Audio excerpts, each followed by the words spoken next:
Salut la compagnie, on se retrouve aujourd'hui pour parler du match Paris Saint-Germain-Dortmund, le tout premier test du PSG en Champions League version 2023-2024, et il faut dire qu'on avait pas mal d'inquiétudes, parce que c'est vrai que Paris, ils n'ont pas vraiment assuré en championnat pour l'instant. Je crois que c'est un des pires départs de l'ère Qatari, mais ça se justifiait, j'aime pas trop faire ça, mais ça se justifiait par le fait que l'effectif a été énormément renouvelé. Je crois que de tout l'ère Qatari, il n'y a jamais eu autant de joueurs qui ont changé d'une saison à l'autre. Je parle du 11 type, donc il fallait que ça se rôde et tout ça, donc c'était un peu compliqué, mais il y avait vraiment est-ce qu'ils seront prêts pour le match contre Dortmund? Et ils l'ont été. Alors maintenant, la question à se poser, c'est quel était le niveau de ce Dortmund? Parce que Dortmund, c'est un peu comme Paris actuellement, hein. Je crois qu'ils ont fait 2 victoires, 2 défaites. C'est pas non plus c'est pas un rouleau compresseur pour l'instant, mais ça n'empêche que ce qu'on a vu ce soir, c'est une quasi totale domination du Paris Saint-Germain face à Dortmund. L'équipe de Dortmund n'a pas existé. Et maintenant, la question, c'est pourquoi elle n'a pas existé? Et la réponse, elle est assez simple. Le Paris Saint-Germain a eu un collectif incroyable. Je le dis parce que, en fait, des fois, on se retrouve dans des situations l'an dernier où c'était genre, bon, l'équipe a été moyenne, mais Mbappé a sauvé l'équipe, ou par exemple Neymar et Messi sur un coup de génie ont réussi à marquer le but qui va nous permettre de gagner le match. C'était quelque chose d'assez régulier. Et en fait, dans ce match-là, j'ai eu le sentiment en fait que c'était l'équipe entière qui portait le Paris Saint-Germain, et pas juste une ou deux individualités, je voulais dire. Parce que là, oui, Mbappé n'a pas été mauvais. Je dis pas qu'il a été mauvais. Mais par contre, si on me demande de juger l'intégralité des prestations des joueurs du match, j'ai pas le sentiment qu'Mbappé a été au-dessus. Je dirais même qu'il était en dessous. Mais ça, c'est un autre problème parce que j'ai eu le sentiment que les attaquants n'ont pas été top. Là, au final, ce qui a tenu toute l'équipe, et c'est rigolo parce que c'était un truc dont on a beaucoup critiqué au début quand l'effectif a été entériné, et puis même avec le départ de Verratti, on s'est dit le milieu de terrain, oulala, ça pêche un petit peu quoi. Bon, la défense aussi, mais le milieu de terrain, c'est ce qui nous inquiétait, et là, cette charnière, ce milieu de terrain, Vitinha, alors il y avait Vitinha, il y avait Ugarte, et il y avait Zahir Emery. C'était magnifique. C'était magnifique.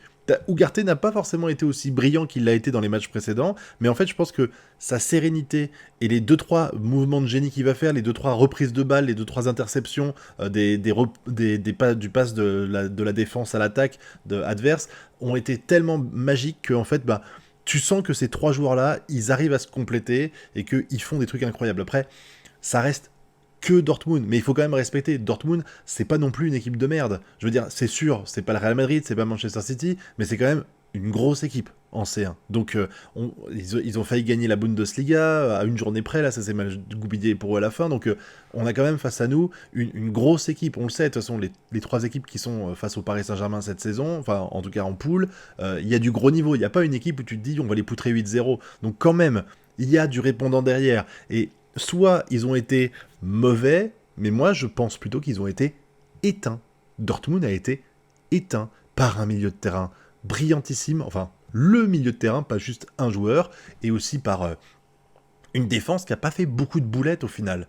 Encore une fois, si je dois donner mon avis sur la qualité de notre effectif du Paris, là, je dirais que le point faible c'était l'attaque. Le point faible, c'était l'attaque.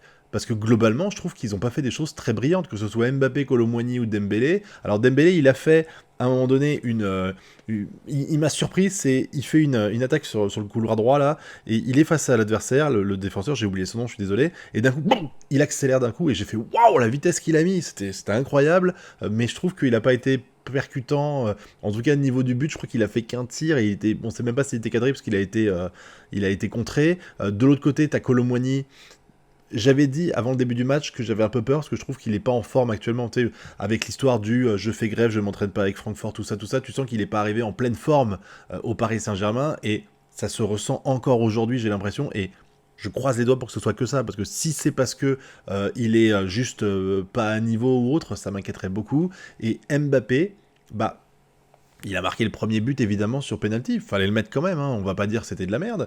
Et puis il a fait 2-3 trucs intéressants clairement, mais il a pas porté l'équipe. Et je trouve que c'est plutôt une bonne nouvelle, parce que comme je l'ai dit, l'équipe dans son ensemble, a été incroyable. Elle me fait penser un petit peu à cette équipe de France de 2018, qui était très bonne, mais qui n'avait pas vraiment de grosses individualités qui tenaient l'équipe et qui permettaient d'aller chercher la victoire à droite et à gauche. C'était vraiment le collectif qui faisait tout. On avait Mbappé déjà et tout ça, et Pogba, certes, d'accord, mais par contre, c'était vraiment une puissance collective. Et quand tu vois le deuxième but qu'est mis avec Vitinha, et je crois que c'est Hakimi, c'est le Vitinha Hakimi qui commence à se faire des passes sans aucune pression dans la surface. Vraiment, tu sens qu'ils ont déroulé. C'était incroyable. Même à un moment donné, je crois que c'est Mbappé qui est sur le côté gauche et qui fait un centre pour Dembélé. Et Dembélé, il décide de faire une tête en retrait pour Hakimi, qui malheureusement, il a peut-être trop poussé le ballon. Du coup, quand il a frappé, ça a été contré. Mais ce genre de construction de jeu, c'est quelque chose dont, alors ça a dû arriver la saison dernière, mais c'est quelque chose qui m'a pas forcément marqué, et je trouve que là, on avait une équipe collective assez incroyable. Même là, c'est con à dire, mais quand Mbappé met le but, bon déjà il souffle, il est heureux, parce que je crois qu'il est soulagé quand même de ce qui se passe, qu'il devait avoir des incertitudes aussi, et c'est limite toute l'équipe qui vient le voir pour lui faire un câlin. C'est pas genre 3 joueurs qui étaient à côté de lui qui viennent lui taper dans les mains, il se serre dans les bras. C'est genre quasiment, bon, Donnarumma allait pas se déplacer, mais c'est quasiment toute l'équipe qui est venue célébrer le but. Et ça montre un esprit collectif incroyable et que on n'a pas l'habitude d'avoir au Paris Saint-Germain. Donc ça fait vraiment plaisir. Au final, ça donne un 2-0. Je suis un peu déçu pour Ramos parce que, bon, il est beaucoup critiqué, à juste titre, je trouve. Tout le monde ne sera pas d'accord avec moi, hein, dites-le moi. Mais je trouve que ce qui s'est passé là à la fin, il a failli marquer un but, ça lui aurait fait tellement de bien, parce que je crois que depuis qu'il est arrivé, il a mis 0 but. Tu sens qu'il a besoin de confiance là. Tu as l'impression, des fois, quand dans le match, il y a des moments où je me dis, il lève pas la tête pour la filer à Ramos parce qu'ils savent qu'elle va pas rentrer. Vous savez, genre, t'es là, tu te dis, bon, c'est dangereux d'essayer de dribbler les 2 joueurs qui sont devant moi. Je pourrais faire une passe à Ramos, il est libre et il peut tirer. Et tu te dis, bon, non, en fait, ça sert à rien. Ramos, si je lui file la balle, il va la foirer. C'est un peu des fois le sentiment que j'ai, que les joueurs se pensent, un peu comme Ekitike l'année dernière. J'espère juste que ça va changer parce que Ramos, ils l'ont payé un peu hein, quand même. C'était pas 2 millions, je crois, de mémoire à vérifier. Mais je sais pas, je trouve pas transcendant du tout Ramos. Surtout qu'à côté, t'as quand même. Bon, Kolo Muani, il était moyen dans ce match-là, comme je l'ai dit. Dembélé, pas terrible. Bon, Mbappé n'était pas non plus dithyrambique aujourd'hui, mais tu sens que Ramos, c'est quand même un cran en dessous, quoi. En tout cas, je trouve que ce 2-0, il est pas volé. J'avais imaginé un 3-1 parce que j'imaginais le Dortmund être un peu meilleur sur le secteur offensif. Et finalement, en fait, comme j'ai dit. Bah en fait, ils ont quasiment pas eu d'action. Même les tirs qu'ils font, ils sont obligés de le faire quasiment tout le temps hors de la surface parce que ils arrivaient pas à avancer.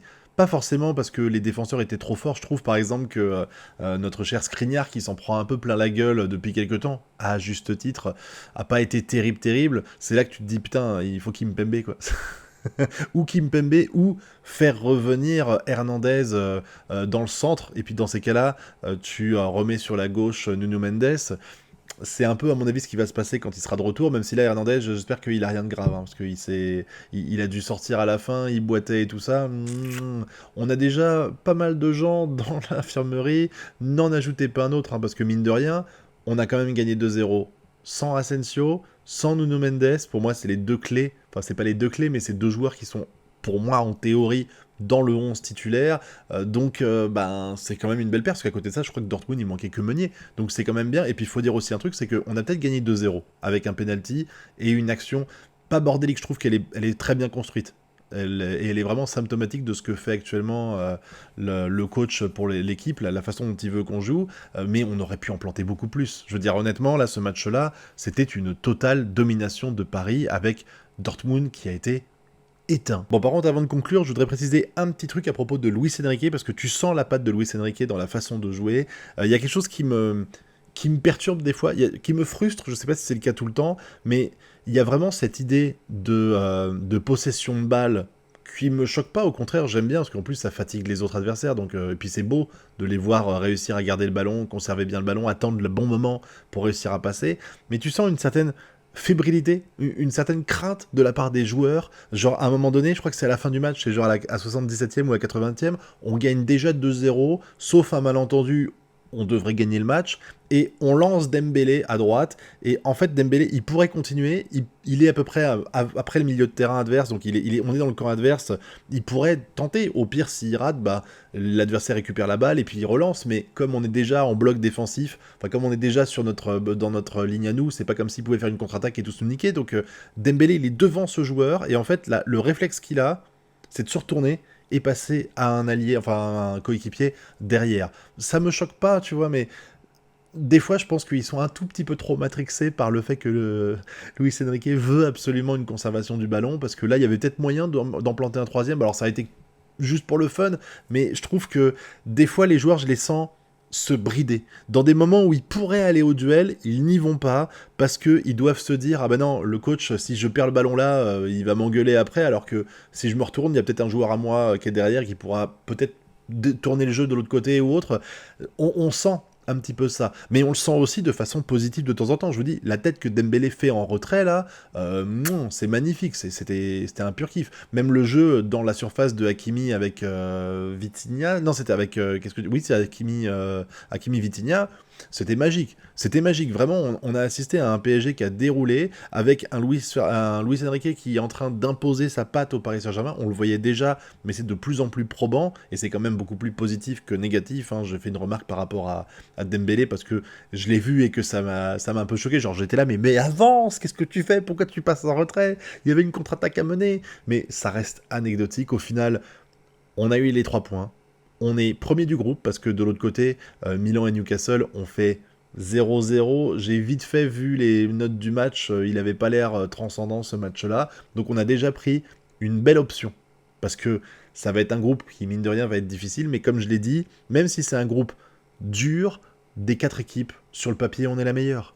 Donc il n'y a pas à rougir. Par contre, c'est sûr que si on finit troisième, on aura plus la honte que si c'est Newcastle qui finit troisième. Mais normalement, on devrait sortir de ce groupe-là. Si tu ambitionnes, même si je sais qu'ils le disent plus, ils parlent plus. D'ailleurs, c'est intéressant, Luis Enrique qui dit qu'il faut pas être omnubilé. Je sais plus, c'est pas omnubilé le mot qu'il a utilisé, mais en tout cas, il faut pas être omnubilé par la Ligue des Champions. Faut y penser, faut essayer d'aller le plus loin possible, voire de la gagner, mais faut pas être à fond dessus au point de ne penser qu'à ça, parce qu'au final, ça se termine mal, et c'est ce qui s'est passé avec Paris pendant toutes ces années. Et là, il faut y penser, et surtout, il faut sortir de ce groupe, parce que même si on n'a pas l'ambition, bon, on peut toujours la gagner, c'est pas un problème, mais même si on se dit pas, on fait partie du favori, on veut gagner la C1, ça n'empêche qu'on essaye quand même d'y arriver, et qu'on se dit qu'on a quand même nos chances hein, aussi. Donc si tu es là à dire, si tu es là dans ton groupe, avec Dortmund, qui est quand même pas dans la meilleure des dispositions, Newcastle qui l'est pas non plus, et Milan, bon, qui est assez solide, mais quand même en théorie qui est pas à notre niveau, sans vouloir les offenser ou les traiter de merde, c'est pas du tout le cas, hein, je veux pas dire ça, mais dans l'idée, si tu veux finir dans le dernier carré, par exemple, au moins en demi-finale, normalement, t'es censé gagner contre ces 3 équipes-là. Donc oui, on est censé gagner, mais il y a la vérité du terrain, et pour l'instant, la vérité du terrain est du côté du Paris Saint-Germain avec cette première victoire. On verra si ça s'enchaîne, mais c'est déjà beaucoup, c'est très bon signe pour nous. Maintenant, j'attends que vous me donniez votre avis sur ce match-là dans la zone commentaire. Quel est le joueur qui vous a le plus impressionné dans ce match-là? Je vous avouerai que Vitinha, pour moi, a été excellent, même si, comme je l'ai dit, tous ont été à peu près, ont tous porté l'équipe ensemble, et ça, c'était magnifique. Et puis, vous connaissez la chanson. Pouce bleu, abonnement, partage, et nous, on se retrouve bientôt pour de prochaines vidéos. Tchuss!